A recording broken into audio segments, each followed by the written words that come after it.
So good morning.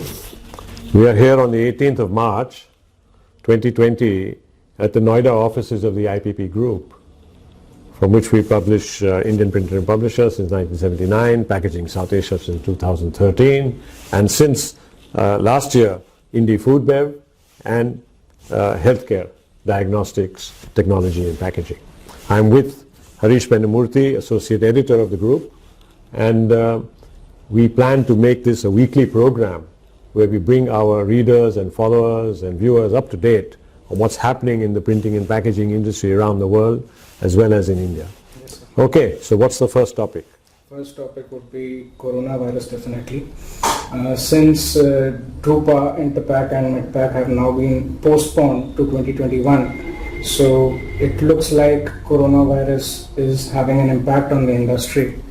Yeah. So, especially with Print Pack and in Plast India scheduled for early February, I think this will be a good platform for Indian exhibitors.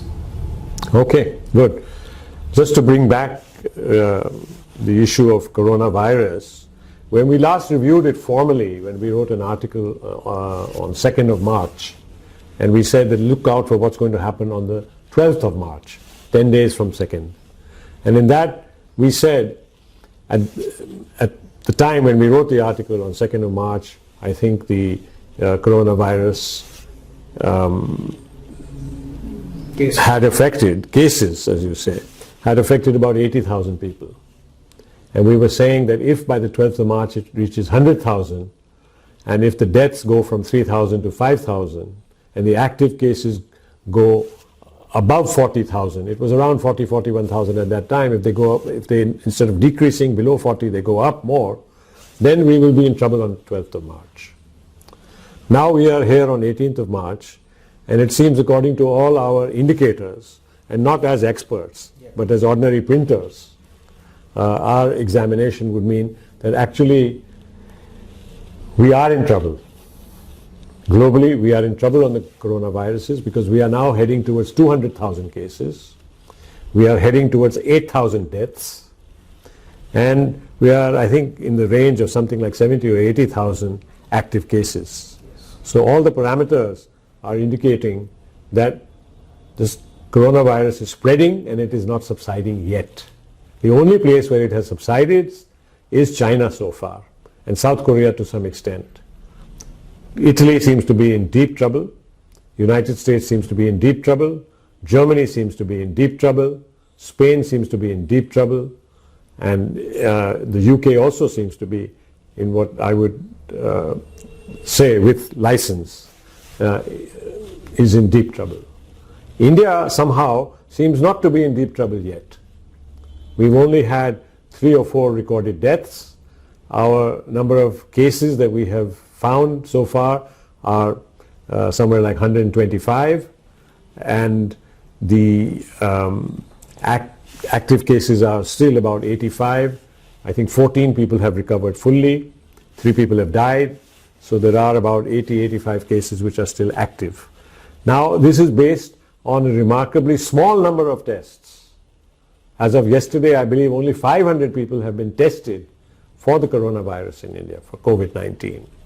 So let's take all these numbers with a grain of salt and be very, very careful in the coming week or 10 days, because if this situation prevails, we could be in deep trouble after 2 weeks.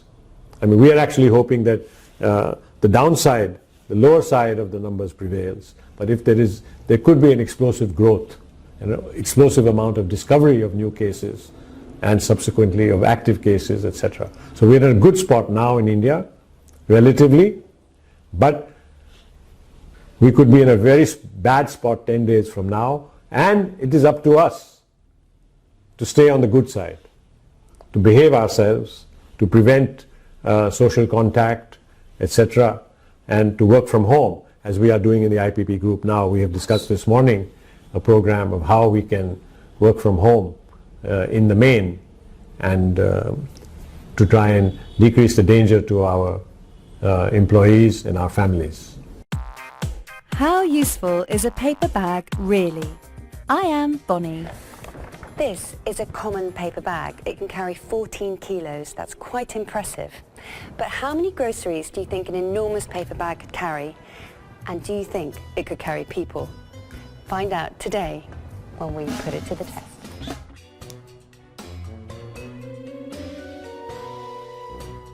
We test the quality of our bags in a testing machine. This is the standardized filling goods used in the test. When we test 20 bags, at least 19 of these must be able to carry the same weight. Each bag is lifted 20 times during a test. That means that we leave room for a safety margin.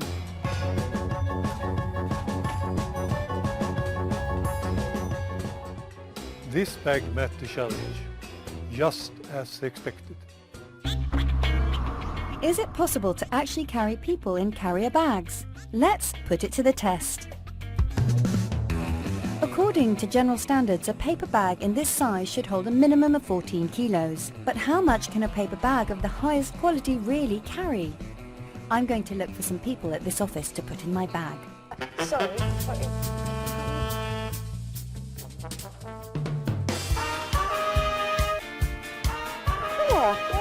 There was no problem at all to lift somebody more than 14 kilos in this paper bag. But what is the limit? Let's find out and put it to the test. To get the answer as to how much weight a paper bag can handle, we have to step it up a lot. This paper bag measures almost 2 by 2 meters. That equals a whole lot of groceries. Lars, let's dig in.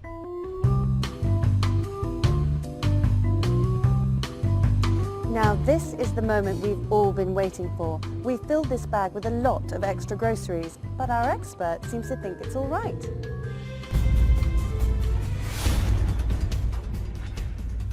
The bag has left safe ground.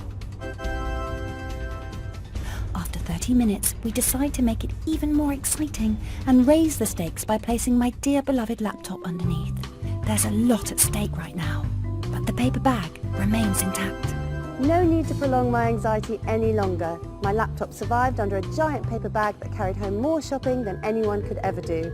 We've proved it. We've put it to the test. A paper bag is strong. Please watch us next time.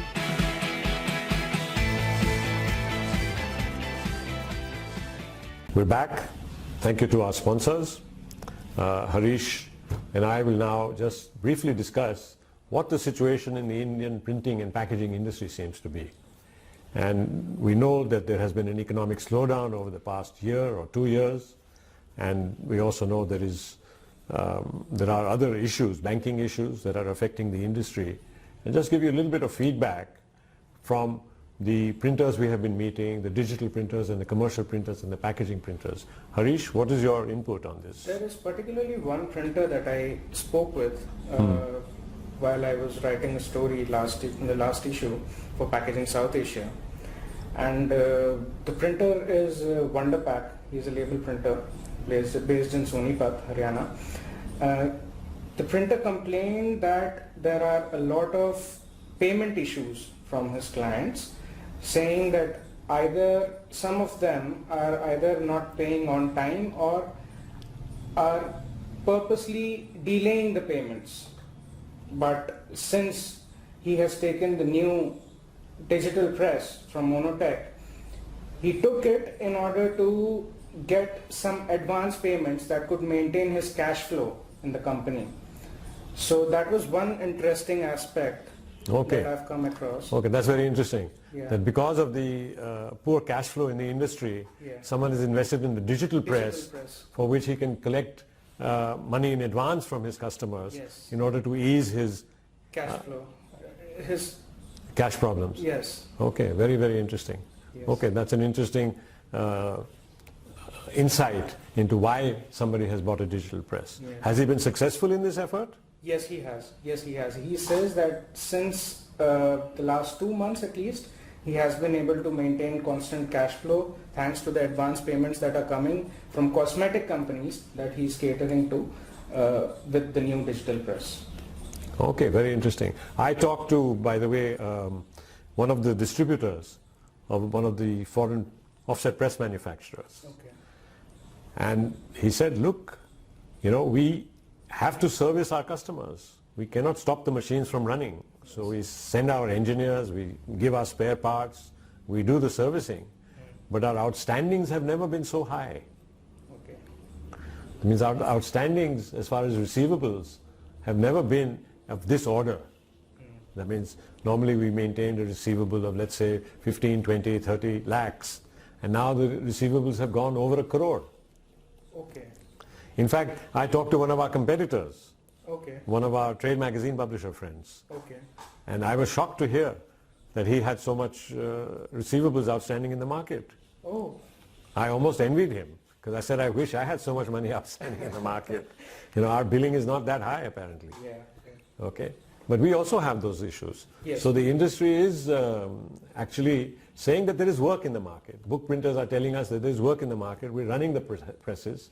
We have the work, but we are not getting payment. There are book printers who want to buy a new press, but the publisher hasn't paid them. This payment was due in October or September, and to this date, in March, the payment has not been forthcoming.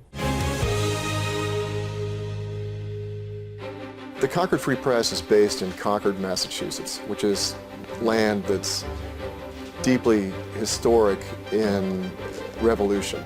I think publishing is in the midst of a period of exciting transition. We have the Kodak Prosper press on our floor. For us, the press was very revolutionary. It gave us the ability to produce, untold number of pages, print product, in a fraction of the time that we're used to. Kodak introduced us to AGS. We produce short-run paperbacks, maximum 3,000 copies. So the ability to do short runs cost-effectively is critical to the success of the Concord Free Press. Publishing and printing industry has changed. We have to be able to accommodate shorter runs of product. Historically, it was a lot harder to produce until the Prosper and the digital inkjet technology as a whole came along. For us, that's game-changing. We are able to produce product faster for our customers, get it to them faster than our competitors. And not everyone has this technology in their print production facility, and we're kind of ahead of the pack. The advent of technologies like Kodak's digital printing solutions, it's reached a level where it's beautiful and it's not recognizable as digital printing per se. It's just great printing. Hello again, we're back from our break, and as you know, I'm with Harish Penamurthy, our associate editor, and we are doing the first weekly broadcast from the IPP group in Noida. I would like to say an important story has come across our desk today. In fact, it's part of a story that I have been working on for the past 10 days. I have been working on doing an overview of our industry and manufacturers, etc., and looking at the viability, as I do. I think I did a story like that about 2 years ago, where I compared Heidelberg, Manroland, KBA, Komori, and RMGT as to what are their levels of turnover, profitability, payroll, etc. So I've been working on that story, in fact, quite actively since Sunday, where I downloaded most of the information of most of these companies. And I had, in fact, sent a query to Heidelberg on Sunday, to Hilda, a friend of mine there in the press department. And so happens that before I've got an answer, press release has landed up in my email box last night, which I saw this morning. And this essentially talks about the reorganization at Heidelberg to meet its commitments as far as its outstanding liabilities of loans, and actually to increase its profitability. Because as far as we have been able to understand, and I have been able to determine, and I've spoken to some people in Heidelberg also, who, of course, they're not allowed to say anything, but nevertheless have hinted that I'm on the right track. Heidelberg has a lot of its loan liabilities, of its restructuring, which has been going on for about 10 years. That has been postponed, some of those liabilities. From 2017, they were postponed to 2020, 2021, and now they are coming nearer. Okay. and it is very crucial for Heidelberg to show that it is viable, and also to its shareholders. As you know, it has a new shareholder as of last year, about a year ago, where the Masterworks company based in China, a very big company in China known for converting equipment, has invested in Heidelberg, has become at 8 or 9%, possibly the largest shareholder, but about at the same level of shareholding as Ferdinand Reusch, the former owner of Gallus. So Ferdinand Reusch and Masterworks are now the two largest shareholders of Heidelberg, as far as I know, each around 8%. So 16% of Heidelberg has now come into being held by highly motivated investors, people who don't want to let this company down and who are keen to get their money out of the company, also what they've invested, and are interested in maintaining the share price. So that's the story, the background of the story. What has come to us this morning is that Heidelberg has announced an action plan in which it plans to invest, I think, something like 300 million euros as part of the restructuring package. And to me, it seems the action plan, from what I have seen briefly this morning, has three components. The components are, one, that Heidelberg plans to stop manufacturing of its B1 digital press, the PrimeFire, the press that we saw 2 years ago installed near Heidelberg at its beta customer, and which has been sold to 2 or 3 customers around the world. But this press apparently is not clicking in the market as quickly and as well as it should. And where we were expecting to see a big battle between Landa's 40-inch press and Heidelberg's 40-inch digital press. Of course, Landa's is web-fed and is aimed at the packaging industry, while Heidelberg's is sheet-fed. It seems that Heidelberg is retreating on its B1 digital PrimeFire press. The press release says that they will wind down production of it latest by the end of 2020. So this could be any time, or it could take a few months in order to deliver those orders they have on hand, but they are to some extent retreating and taking away investment from that. So that's the first announcement out of 3. The second component of the press release is that Heidelberg is moving away from, retreating from the manufacture of larger size presses, a program that I believe they had begun under Bernhard Stryer, where they had invested in a new factory in Weissloch to make these presses, which are over 106 centimeter, that means 135, 145, 165, the very large format sheet-fed multicolor offset presses. So they seem to be withdrawing from that, and I would speculate that they are not doing well against the competition from Koenig & Bauer, which is doing very well on the very large format presses, and also possibly against Manroland and Sheetfed, which is now owned by Langley, and which is also in its own way doing okay.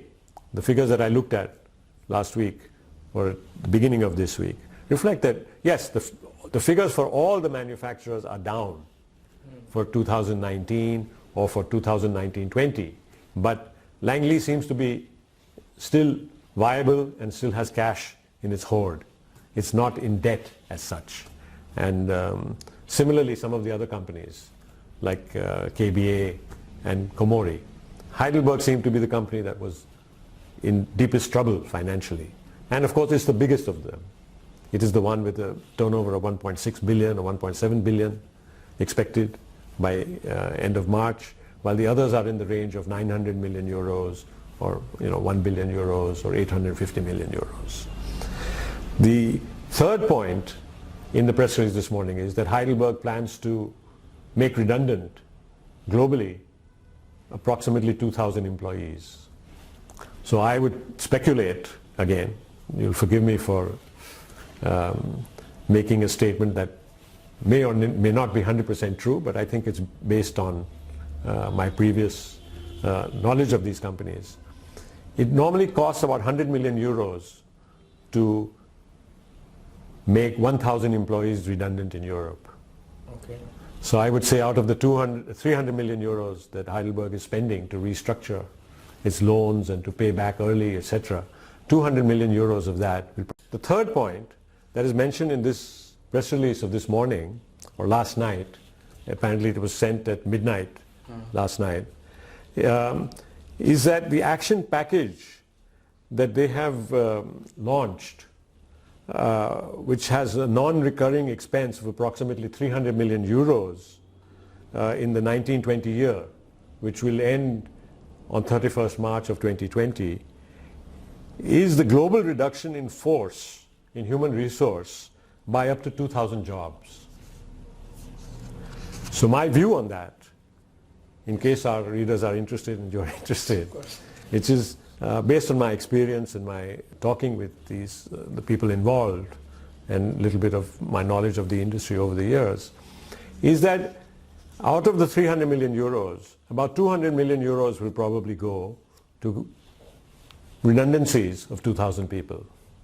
It generally costs about 100 million euro to let go 1,000 people in Europe in these kind of companies.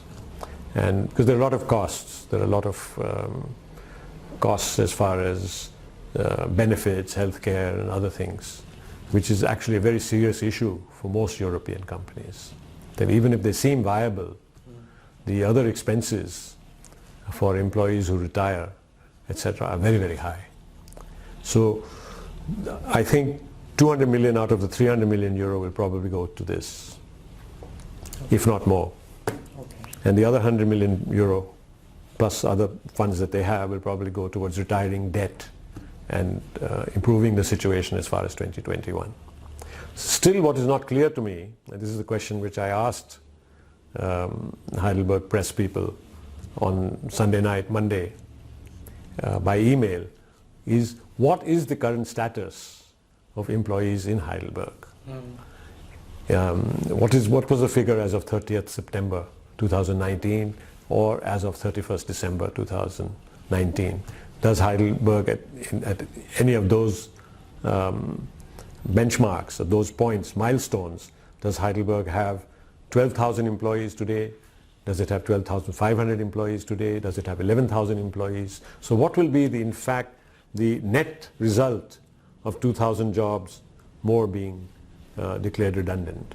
That means will Heidelberg actually be below 10,000? Will it reach a level of 9,000 or 8,000, which is probably the desirable figure for the company to survive? Okay. So that's it. This broadcast is brought to you by the IPP Group, founded in 1979.